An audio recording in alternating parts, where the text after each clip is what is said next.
ಏನು ಪಕ್ಷ ಇವತ್ತು ನಮ್ಮ ನಮ್ಮ ಬಸವರಾಜ ಪಾಟೀಲ್ ಯತ್ನಾಳ್ ಅವ್ರನ್ನ ಏನು ಉಚ್ಚಾಟನೆ ಮಾಡಿದನೋ, ಬಹುಶಃ ಈ ದೇಶದಲ್ಲಿ ಅಗ್ರಗಣ್ಯ ನಾಯಕರಾದಂತಹ ಸನ್ಮಾನ್ಯ ಅಮಿತ್ ಶಾ ಅವರು, ರಾಷ್ಟ್ರೀಯ ನಾಯಕರಾದಂತಹ ಸನ್ಮಾನ್ಯ ನಮ್ಮ JP ನಡ್ಡಾ ಅವರು, ಜೊತೆಲಿ ನಮ್ಮ ಪ್ರಧಾನಮಂತ್ರಿಗಳಂತ ನರೇಂದ್ರ ಮೋದಿಜಿಯವರು ಮರುಪರಿಶೀಲನೆ ಮಾಡಬೇಕೆಂದೇಳಿ ನಾನು ಒಂದು ರೀತಿ ಅವ್ರನ್ನ ವಿನಂತಿಯನ್ನು ಮಾಡ್ಕೊಂತೀನಿ.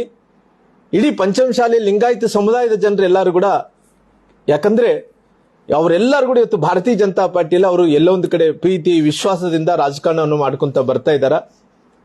ಇವತ್ತು ಆ ಸಮುದಾಯಕ್ಕೆ ಎಲ್ಲೋ ಒಂದು ಕಡೆ ನಾವು ಆಗಬಾರದು.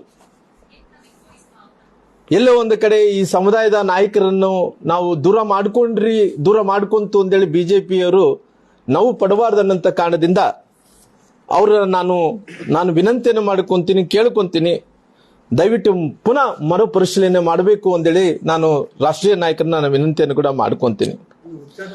ಇವತ್ತು ಭಾರತೀಯ ಜನತಾ ಪಾರ್ಟಿಯಲ್ಲಿ ಇವತ್ತು ಬಸವರಾಜ ಪಾಟೀಲ್ ಯತ್ನಾಳ್ ಅವರು ಕಟ್ಟ ಹಿಂದುತ್ವವಾದಿ ಇರೋ ಕಾರಣ ಈ ರಾಜ್ಯದಲ್ಲಿದ್ದ ಎಲ್ಲ ಹಿಂದೂವಾದಿಗಳು ಏನಿದ್ದಾರೆ ಅವರೆಲ್ಲರೂ ಕೂಡ ನೋವನ್ನು ಪಡ್ಕೊಂಡಿದ್ದಾರೆ. ನಾವು ಪಾರ್ಟಿಯಲ್ಲಿ ಇವತ್ತು ನಾವು ಮುಂಚೆಯಿಂದ ಕೂಡ ಹೇಳ್ಕೊಂತ ಬಂದ್ವಿ, ವ್ಯಕ್ತಿಕ್ಕಿನ್ನ ಪಕ್ಷ ದೊಡ್ಡದು, ಪಕ್ಷಕ್ಕಿನ್ನ ರಾಷ್ಟ್ರ ದೊಡ್ಡದು ಅನ್ನಂತ ಮಾತನ್ನು ಹೇಳ್ಕೊಂಡ್ ಬಂದಿರೋ ಕಾರಣ ಇಡೀ ರಾಜ್ಯದಲ್ಲಿದ್ದಂತ ಎಲ್ಲ ಹಿಂದುತ್ವವಾದಿಗಳು ಎಲ್ಲರೂ ಕೂಡ ನೋವನ್ನು ಪಡ್ಕೊಂಡಿದ್ದಾರೆ.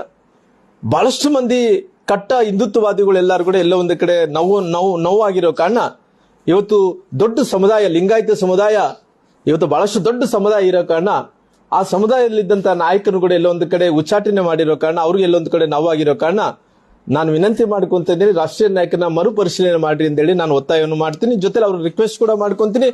ಜೊತೆಲಿ ನನಗೆ ಯಾವಾಗ ಅವಕಾಶ ಸಿಕ್ಕಂತ ಟೈಮಲ್ಲಿ ಕೂಡ ನಾನು ರಾಷ್ಟ್ರೀಯ ನಾಯಕರ ಹತ್ರ ಹೋಗ್ತೀನಿ, ವಿನಂತಿ ಮಾಡ್ಕೊಂತೀನಿ. ಇದ್ದಿದ್ದು ವಿಚಾರಗಳೆಲ್ಲರೂ ಕೂಡ ಅವ್ರಿಗೆ ಗೊತ್ತಿರೋ ಕಾರಣ ಆಲ್ರೆಡಿ ಅವ್ರು ಎಲ್ಲೋ ಒಂದು ಕಡೆ ನಾನು ನೋಟಿಸ್ ಕೊಟ್ಟಂತ ಟೈಮಲ್ಲಿ ಕೂಡ ಹೇಳಿದೆ, ದಯವಿಟ್ಟು ನೋಟಿಸ್ ಕೊಟ್ಟಂತ ಟೈಮಲ್ಲಿ ದಯವಿಟ್ಟು ಅವ್ರನ್ನ ಸಮಜಾಯಿಸಿ ಕೊಡಂತ ಕೆಲಸ ತಾವು ಮಾಡ್ರಿ, ಅಲ್ಲಿ ಏನೇನಾಗಿದೆ ವಿಚಾರಗಳನ್ನು ಕೂಡ ತಿಳಿಸಿರಿ ಅಂತೇಳಿ ನಾನು ಯತ್ನಾಳ್ ಸಾಹೇಬ್ರವ್ರು ಕೂಡ ಹೇಳಿದ್ದೆ. ಹಂಗಾಗಿ ದಯವಿಟ್ಟು ಇವತ್ತು ಮುಂದಿನ ದಿನಗಳಲ್ಲಿ ಪಾರ್ಟಿನ ಫೋರ್ಸ್ ಆಗಿ, ಅಂದ್ರೆ ಈ ರಾಜ್ಯದಲ್ಲಿ ಒಂದು ಫೋರ್ಸ್ ಆಗಿ ಹೋಗ್ಬೇಕಾದ್ರೆಗಿನ ಪುನಃ ಇವೆಲ್ಲ ಆಗ್ಲಾರ್ದಂತೆ ನೋಡ್ಕೋಬೇಕು ಅನ್ನೋಂತ ವಿನಂತಿಯನ್ನು ಮಾಡೋದ್ರ ಜೊತೆಲಿ ಅದನ್ನ ಮರುಪರಿಶೀಲನೆ ಮಾಡಬೇಕು ಅನ್ನೋಂತ ಒತ್ತಾಯವನ್ನು ಕೂಡ ನಾನು ಮಾಡ್ತೀನಿ. ಅಲ್ಲ, ಮರುಪರಿಶೀಲನೆ ಮಾಡ್ರಿ, ಯಾಕಂದ್ರೆ ನಾನು ರಾಷ್ಟ್ರೀಯ ನಾಯಕರು ತೀರ್ಮಾನ ತಗೊಂಡ ನಂತರ ಅದರ ವಿರುದ್ಧವಾಗಿ ಏನಲ್ಲ, ಅಂದ್ರೆ ಮರುಪರಿಶೀಲನೆ ಮಾಡೋದ್ರಿಂದ ಪಾರ್ಟಿಗೆ ಲಾಭ ಆಗುತ್ತೆ. ಅಂದ್ರೆ ನಂದೇನು ಸಾರಾಂಶ ಏನಂದ್ರಿಗಿನ ಇವತ್ತು ಮರುಪರಿಶೀಲನೆ ಮಾಡೋದ್ರಿಂದ ಅವ್ರನ್ನ ಎಲ್ಲೋ ಒಂದು ಕಡೆ ದೂರ ಮಾಡಿಕೊಳ್ಳಿದ ಆ ಸಮುದಾಯ ಅಂತೂ ನಮ್ಮ ಕಡೆ ಇದ್ದೇ ಇರುತ್ತೆ.